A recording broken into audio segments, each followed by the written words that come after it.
All right, joining me in studio is Governor Doug Ducey. Governor, welcome. Good to be back in studio, Mike. When people say there's a big announcement coming, I don't normally pay attention, but this Border Strike Force announcement is a big announcement. Can you explain what this is going to do and who's involved and how it happened? So this is the American Governor's Border Strike Force. The Border Strike Force was founded in Arizona in my first year as governor in 2016, and our Arizona Border Strike Force works. We've seen the good work that Heston Silbert is doing with our county sheriffs that are on the border and local law enforcement in interdicting fentanyl, methamphetamine, and everything bad that's coming over the border.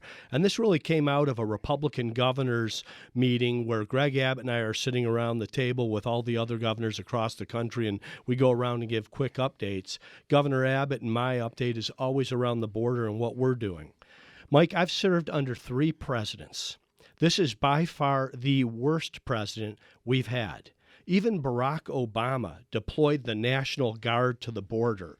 Jerry Brown in California, under Donald Trump, deployed the National Guard to the border.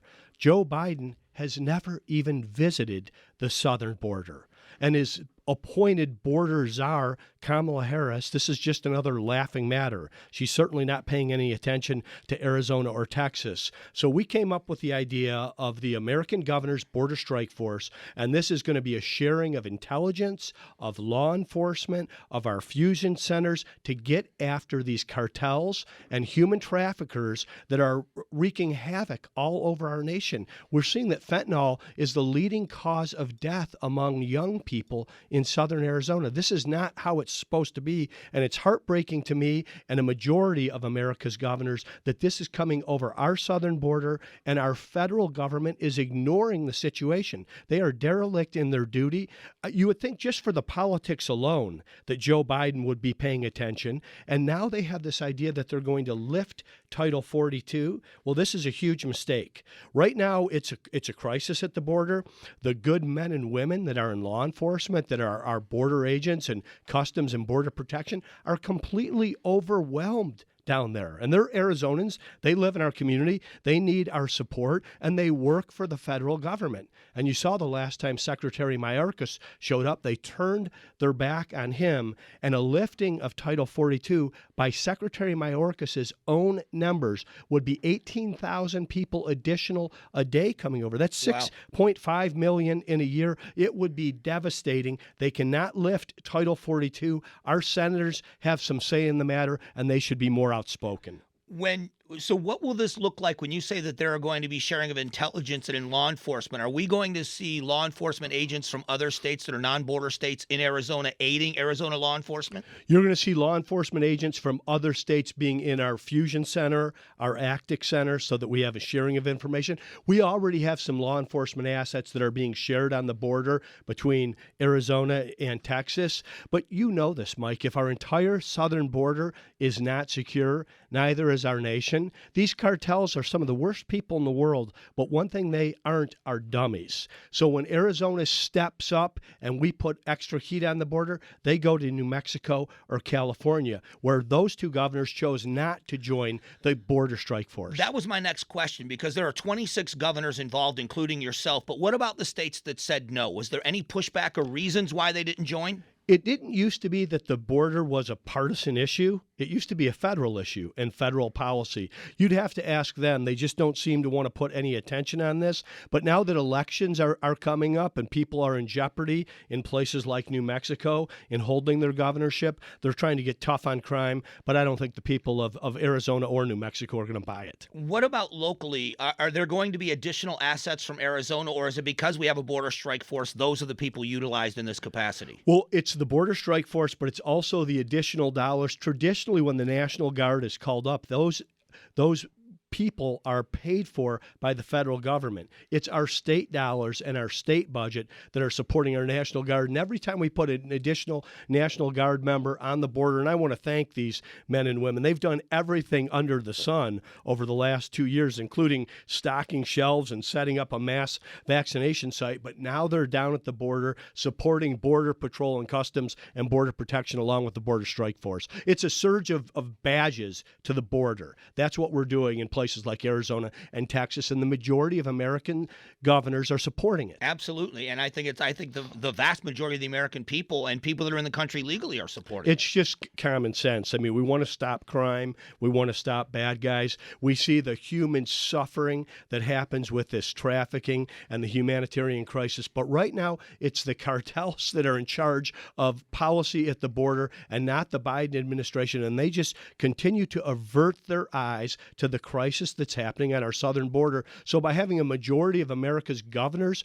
step up, having the media taking a more intensive look at it, and then just the mistake of bad policy in lifting Title 42, we've got to put all pressure possible, all resources and assets possible to protect the people of Arizona. Let's shift to the economy. I know this is a little inside baseball, but it's something that could impact a lot of people in Arizona.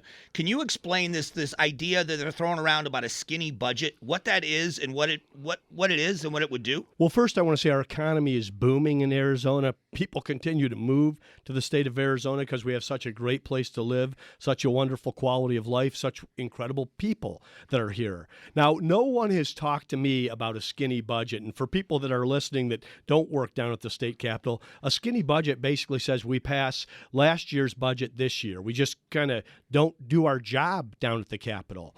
Well, today we have $5.2 billion in surplus, Mike, down at the state capitol because the economy is growing so much and Arizonans are seeing increases in pay and people are coming to our state. And we have a border crisis and we have wildfires raging in our state. People need help across our state. We have resources to help them. And I know that I've got good people down at the legislature that want to make sure that those resources get to the border, get to Sheriff Mark Daniels and the prosecutors in Cochise County. They want to make sure that the largest tax cut in Arizona history is secured, that we get the resources necessary to K-12 education, and that we surge dollars to our wildfires in places like Flagstaff and Prescott to address the wildfires that are happening as we speak.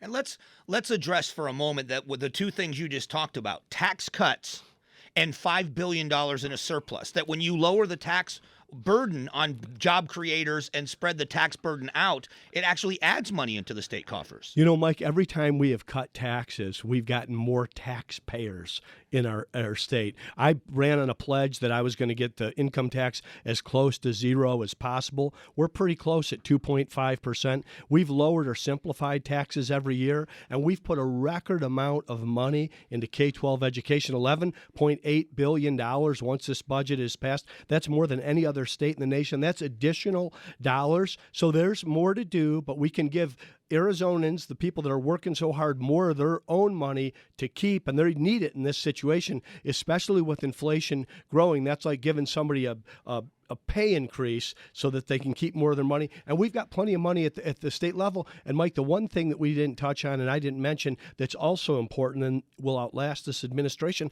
is we need to address our water situation. That was my next question. Nobody's been better in the country than Arizona at water. I mean, here we are in the fifth largest metropolitan area in the country, the fastest growing, and we're in the middle of a desert. And everybody's digging a pool and putting a front lawn. And it isn't actually home building that takes the water. It's other industries that do this, but we're in a position, and Speaker Bowers and President Fan and I worked over the summer, that we can secure Arizona's water future for the next 100 years with an Arizona State Water Authority, and we can also use the technology that began in biblical times, but today is affordable for Arizona to actually use desalination so that we are in charge of our water future and not concerned in the least. So you're comfortable and you're confident that this billion-dollar investment you talked about in the State of the State address is going to have us on track to secure that water future? There's no doubt about it, but we have to get the $1 billion passed, and that's why we wouldn't want to consider a skinny budget. There's too many good things that we can accomplish with really common sense policy here in this next year. And I know there's an election cycle out there and people want to get in front of the voters, but I've always thought, in my experience, the best way to get in front of the voters is with an accomplishment of achievement and talk to them about what you've done in your day job as you ask for their vote. Have you gotten a sense from the other people in the legislature? You said you're working with Speaker Bowers and with the Senate President Fan on this, but what about other legislators that are on board? Are you getting bipartisan support for the idea of this $1 billion for water? What I have heard is bipartisan support for $1 billion for water. I mean, I think if there's a bipartisan issue that remains out there, let's say that it's water, although I think it should also be our border. But this is our responsibility as elected leaders in Arizona, is to address this water situation. And I think across the board, whether it's Rebecca Rios, Reginald Boulding, Speaker Bowers, President Fan, and then others, of course, leaders that have been very involved in these tax discussions as well.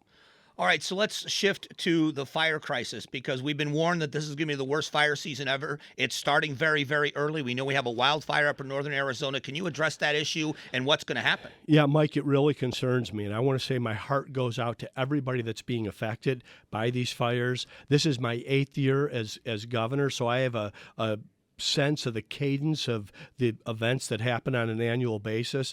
This is the earliest and most intense start to fire season that we've had. What's going on in the tunnel fire, which is northeast of Flagstaff, and it's reaching emergency status. It's grown from 6,000 acres to 16,000 acres overnight. And then we've got the Crook fire that's south of Prescott. That's at 600 acres.